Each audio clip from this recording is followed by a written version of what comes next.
Sam Hartman delivers big numbers. More importantly, he delivers big hope. Welcome to the Voice of College Football. We break down the game we all love each and every day with you. Best discussion, debate, and analysis based on your participation. All right. Isn't it great to have football back? And we had one of the major contenders in college football, of course, lining up to start our football day on Saturday over the pond in Dublin. And Sam Hartman put on a show, and so did Notre Dame. It was not a nail biter like it was against Navy last year, 35-32, hanging on for dear life. Yes, the Irish dominated from the very first drive, 42-3, dominated in every possible way. So let's talk some Notre Dame football. Leave your comments down in the comment section below. Is this just basically Navy's bad and Notre Dame trounced them like a lot of teams probably will this year? Or does this foreshadow big things for the Irish coming up this season? I believe it's a little bit of both. First of all, let's talk about Navy here briefly, because this was a team that ran on a pretty good Notre Dame defense last year. 255 yards rushing, 5.5 yards per carry in that close loss. They also had an onside kick, of course. If they had recovered, they would have had a shot to pull off the major upset. They ran 18 times between the tackles last year for 154 yards. And based on the first few rushes of the game, and actually the first couple drives of the game, it appeared as though Navy would be able to do something similar against the Irish this time around. 6 yards, 14 yards, 11 yards the first three carries. And again, if you look at the drive chart for the first couple drives, Navy was able to make some hay on the ground, but they shot themselves in the foot, especially on a 4th and 1 play. There only one attempted pass at the first half, and they had two receivers in the same area fighting for the football. It wasn't quite as bad as the Florida offensive linemen a couple years ago blocking against each other, but it was a similar type setting right there in Dublin for Navy. A bit embarrassing, and somebody ran the wrong route, and yeah, it blew up the 4th and 1 play. It wasn't necessarily the Notre Dame defense, but then the defense did come to play, and the defense locked down Navy. And yes, this is not vintage Ken Niumatalolo Navy when they were winning 8 and 9 games every season. His last couple teams only won 11 and 23. He left new head coach and former defensive coordinator Brian Newberry with a bit of a difficult situation in regards to the roster. This is the worst Navy roster we've seen in a long, long time. I don't know what happened there during the end of Niumatalolo's stay there, but it certainly wasn't the same program that produced 11 and 2 in a bowl win back in 2019.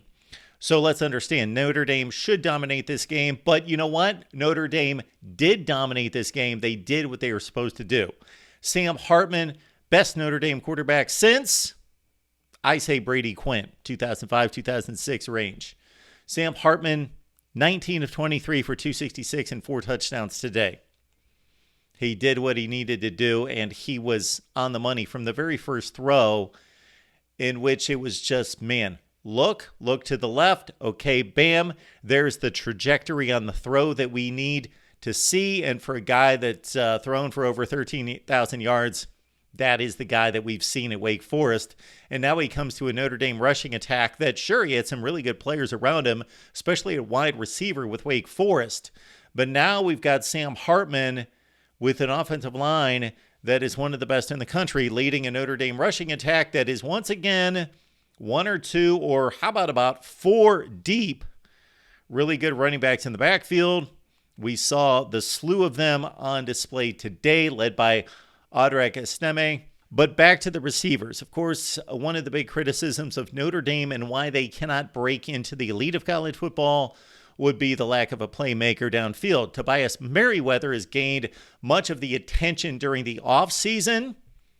Where was he? Well, they threw him a screen pass on the first drive. He dropped it, and he did not check in on the box score after that. Nothing out of Tobias Merriweather. But there was Neil Colsey. We've seen him before. Jaden Greathouse, who had a really nice game.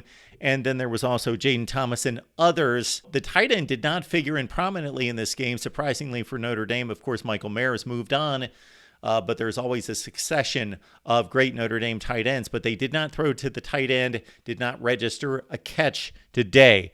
This is intriguing for Notre Dame. Now, we're not going to find out too much next week against East Tennessee State. But looking down the road, of course, everybody's talking about and anticipating the showdown in South Bend against Ohio State. But before that, hey, don't jump the gun on this one.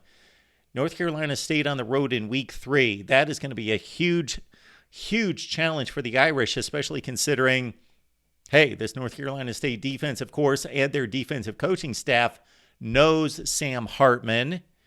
And they gave up less than 19 points per game last season. Really tough NC State defense that brings back a lot of talent on that side of the ball. Interesting challenge for Notre Dame in week 3. For Navy, they try to, should I really say it, right the ship.